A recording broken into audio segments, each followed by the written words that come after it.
आज देखु प्रत्येक पंचायत भली आज गणिजांगे बंद ब्लॉक रे कर्मी होती हजार संख्यार माँ मैंने युवक मैंने छात्र मैंने सामिल होते विजु जनता दल को समर्थन रही आज शपथ नहीं माननीय मुख्यमंत्री षष्ठ थर मुख्यमंत्री करने सहित उभय एमएलए एमपी को विजय लाभ करेंगे। ये जो विकास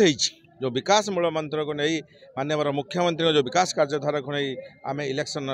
छिड़ा एवं आगामी दिन में ये अंचल विकास हम जपरी भद्रक रही से विकास धारा द्रुत गतिर हम एवं लोकंर समस्त समस्या आम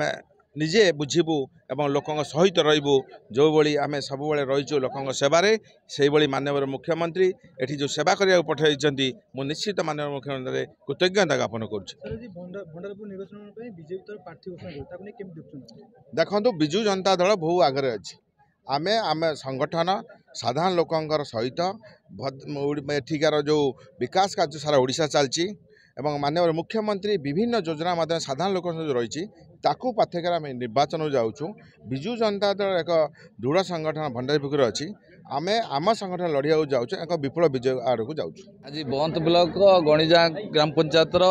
विजु जनता दल आगामी 1 तारिख जो निर्वाचन अच्छी विशाल कर्मी समावेश ये समावेश प्रमाणित करिछि आगामी दिन में माननीय मुख्यमंत्री षष्ठ थर मुख्यमंत्री एवं विधायक प्रार्थी संजीव कुमार मल्लिक सांसद प्रार्थी मंजुलता मंडल विपुल भोट्रे विजय लाभ कर आज प्रमाणित कर माननीय मुख्यमंत्री जे महिला प्राधान्य देते सांसद प्रार्थी मंजुलता मंडल द्वितीय बार प्रार्थी होती जहाँकर बापा भाई 6 थर विधायक होती भद्रक जिलूर आंतरिक निर्वाचन मंडल और संजीव मल्लिक और भद्रक सदर महकुमार जेभली भाव में अग्रगति को आगू नहीं आज प्रमाणित करेंगे भंडारपुर निर्वाचन मंडल एणु समस्ते भंडारपुर आसी संजीव कुमार मल्लिक मंजुलता मंडल को विपुल भोट्रे भोट दे जययुक्त करेंगे। ये जड़े प्रथम महिला सांसद ये भंडारपुर अंचल 8 थर सांसद होती एभली केबे भद्रकर समस्या को लेकिन दिल्ली दरबार उपस्थापन कर नथिले जहाँकि मंजुलता मंडल उपस्थापन कर।